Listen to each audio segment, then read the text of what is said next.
Jim Anderson. I'm a plant breeder in the Department of Agronomy and Plant Genetics at the University of Minnesota. I'm a spring wheat breeder. I've been doing that since 1998 and got this opportunity via conversations with Don Weiss, who spoke earlier in the sheds, to start working on intermediate wheatgrass. This is before it was called Kernza.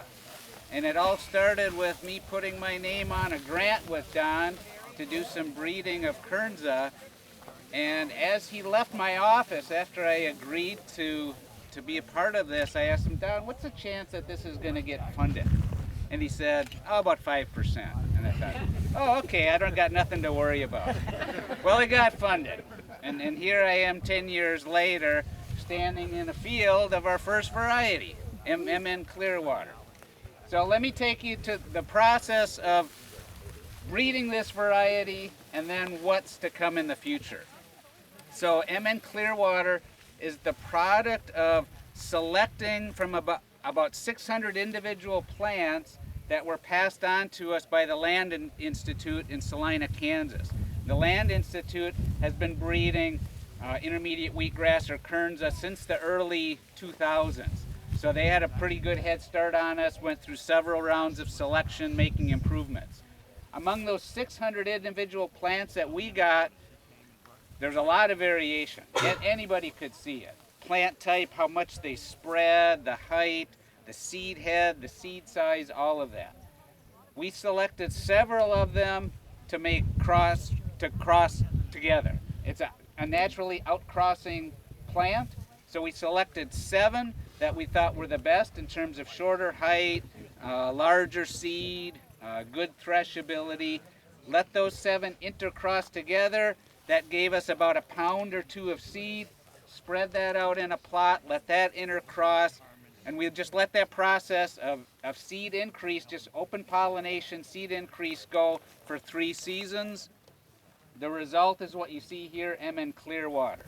So this is what we call a SIN 4 generation. So it's 4 generations from those original 7 plants. So it's just progressive seed increases. So this was released in 2019. It's actually a pretty fast time period to produce a variety from scratch. So going from 2011 to 2019, having a release is pretty darn fast. It's an outcrossing plant. So we don't have to take the time to do the inbreeding. That helps a lot with the timing of things. Because it's an outcrosser, every single plant out here is genetically different. They all share the same 7 parents, so they're all like, cousins of each other out here. So they share some of the same characteristics. So when we were breeding, we focused on plant height. So we wanted something that would be, easy for farmers to grow. Most of intermediate wheatgrass is probably this tall.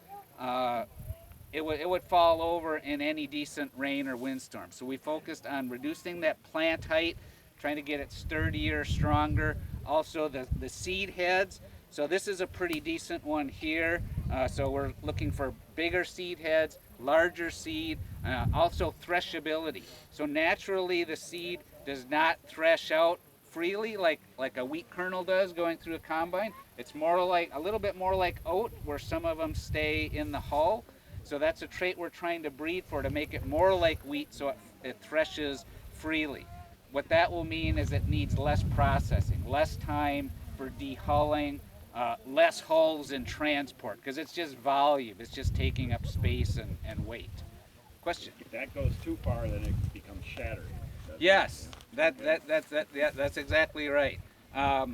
So it is kind of a tricky balance there. We want it to thresh freely, but we don't want it to fall off before harvest time. So that's also a trait that we're trying to keep in balance. And shattering in this crop, it can come from a few things. The rachis could just break off and you lose half of it that way, or the seeds could pop out. The shattering rate is fairly low, but we're trying to get it to as close to 0 as we can. So those are the traits that we focused on. It's important also to mention the traits that we didn't have to focus on. One is winter hardiness. So with a perennial, it's got to be winter hardy, right?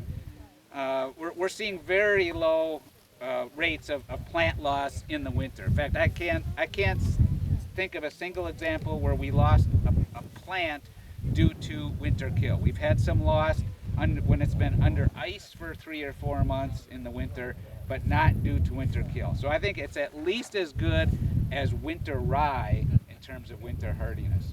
Also, we don't have to put a lot of effort in diseases. You look at the leaves here; they're pretty well clean. We did look at Fusarium head blight or scab, which is an important disease of small grains. We have seen scab in previous crops of this grain, and we see toxin associated with that as we do with the other small grains. But we've also determined that after you thresh the hulls off, most of that toxin stays in the hull. The seed looks fine, and it has fairly low levels of toxin, so we don't think that's going to be a huge concern. Probably the most important disease that we'll see on a recurring basis is ergot. So that's a disease we usually see in rye. We can also see it in spring wheat. It results in those black fungal bodies, which also have a toxin associated with them. But they're fairly easy to clean out through sieving or a color sorter, which a lot of mills have these days. So those are the traits we haven't had to worry about. We're looking at the quality in collaboration with folks in food science and nutrition, but it's not like wheat where we're looking for loaf volume and performance in the bakery. Right now it's kind of like a really weak doughed wheat in terms of its performance, and it's getting blended in most products anyway, so we're not worrying too much about the quality. The protein is high, there's good nutrition there. As the market grows and becomes more segmented, maybe there's a low protein variety for beer and a high protein variety for bread in the future. I could see something like that coming. So this variety was released in 2019. Our next one will probably be in about 2023, so only 2 years from now. We expect that's going to be maybe a little shorter height, higher yield, larger seed, so kind of improving all of those traits that I already mentioned. The other thing I didn't mention, this is a third-year stand. Compared to a first-year, second-year stand, we see the yield starting to come down, and I expect this year's yield will be lower than last year's, and not just due to the weather, but due to just the physiology of this species, where it doesn't yield as much grain after year 2.